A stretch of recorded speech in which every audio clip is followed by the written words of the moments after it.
Player of the match হয়েছেন তিনি মেহজাবিন চৌধুরী এই মুহূর্তে, যাকে আমরা পর্দায় দেখি, ভালো অভিনয় করতে দেখি, অভিনয় দিয়ে মানুষের মন কেড়ে নেন এই অ্যাক্ট্রেস।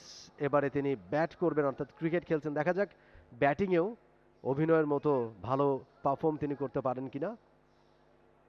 সুমাইয়া অর্পা, দারুণ নিশানা, এবং অফ স্ট্যাম্পে বাইরে ভালো ডেলিভারি, ভালো বল করেছেন ইরফান সাজ্জাদ উইকেট কিপার। ব্যাটে বলে হয়নি, ডট বল আদায় করে নিয়েছেন সুমাইয়া অর্পা। প্রথম রানটা এসে লেগ বাই আকারে, ওভারে পরে ডেলিভারি, এবারে কিন্তু ওয়াইড হয়ে যাবে, অফ স্ট্যাম্পের অনেক বাইরে। আম্পায়ার সিগন্যালটা জানিয়ে দিলেন it's an extra run. Sumaiya Arpa, দারুণ নিশানাবাজি। এবার কিন্তু ব্যাটে বলে হয়েছে মিড উইকেটে। ফিল্ডার সেখানে আছেন একজন এবং ভালো ফিল্ডিংও করেছেন, চমৎকার ফিল্ডিং। তারা কখনো আসলে এই ক্রিকেট বল, যেটা কাঠের বল যেটা আমরা বলি, এই ক্রিকেট বল হয়তো কখনো হাতে তারা স্পর্শই করেনি, ধরেননি। সেই বলে ক্রিকেট যে 2 ওভার বরাদ্দ, এই 2 ওভারে এই দল 2 ওভার ব্যাট করবে এবং দ্বিতীয় ইনিংসে আবার ওই দলের মেয়েরা 2 ওভার ব্যাট করবে। যারা জিতবে তারা একটা পয়েন্ট পাবে এবং সেই পয়েন্টটা কিন্তু বোনাস পয়েন্ট। ফাইনালে হয়তো এর ব্যতিক্রম ঘটবে, ফাইনালে 2 দলের জয়ে কোনো পয়েন্ট যোগ হবে না, যাদের টিম জিতবে তারা হয়তো চ্যাম্পিয়ন হবে, এরকম হয়তো কোনো নিয়ম ফাইনালে যুক্ত হবে। তবে এখন পর্যন্ত এই গ্রুপ পর্বে, গ্রুপ স্টেজে মেয়েদের পয়েন্টটা কিন্তু বোনাস পয়েন্ট।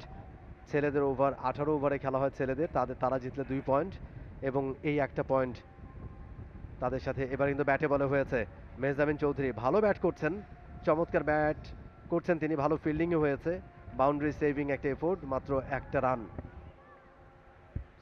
বেশ সুন্দর একটা সুইপ শট যেন খেলেছেন মেহজাবিন, এবং ভুলে গেলেন কম এবং রোদের তীব্রতা অনেক বেশি। এবারে কিন্তু ভালো ফিল্ডিং, একদম ক্যাচ মিসের একটা সম্ভাবনা তৈরি হয়েছিল, ক্যাচটা অবশ্য তালুবন্দি করতে পারেননি নাদিয়া সেখানে।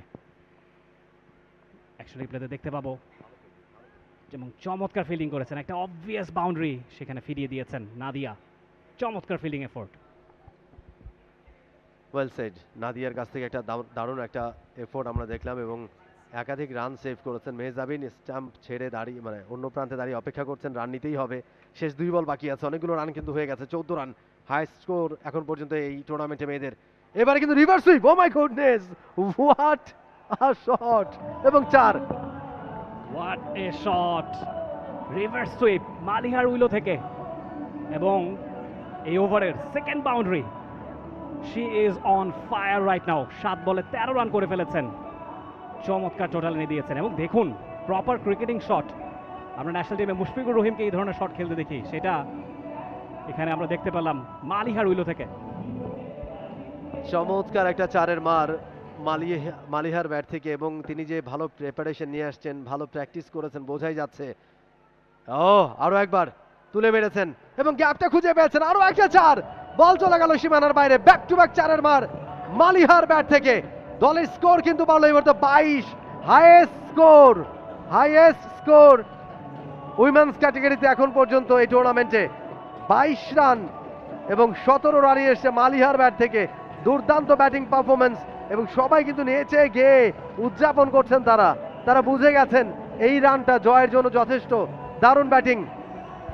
অ্যাবসলিউটলি, গিগাবাইটস উইমেন্স এই মুহূর্তে নিশ্চয়ই চমৎকার ছন্দে আছে, এবং যে টোটালটা তারা দাঁড় করিয়েছে 2 ওভারে 22, সেখানে বিগ কন্ট্রিবিউশন মালিহার। 17 রান তিনি করেছেন এবং প্রপার সাপোর্ট অ্যাঙ্করিং রোলে থেকে সেটা দিয়ে গেছেন ক্যাপ্টেন মেহজাবিন। আমরা লাস্ট বাউন্ডারিটা দেখতে পাচ্ছি, যেভাবে করে একটা লফটে ড্রাইভ খেলেছিলেন লেগ সাইডে, একদম প্রপার গ্যাপ খুঁজে পেয়েছেন এবং বাউন্ডারি পেয়েছেন। ওভারের 3 নম্বর বাউন্ডারি, 2 ওভার শেষে 22, নাইট রাইডার্সের সামনে টার্গেট 2 ওভারে 23।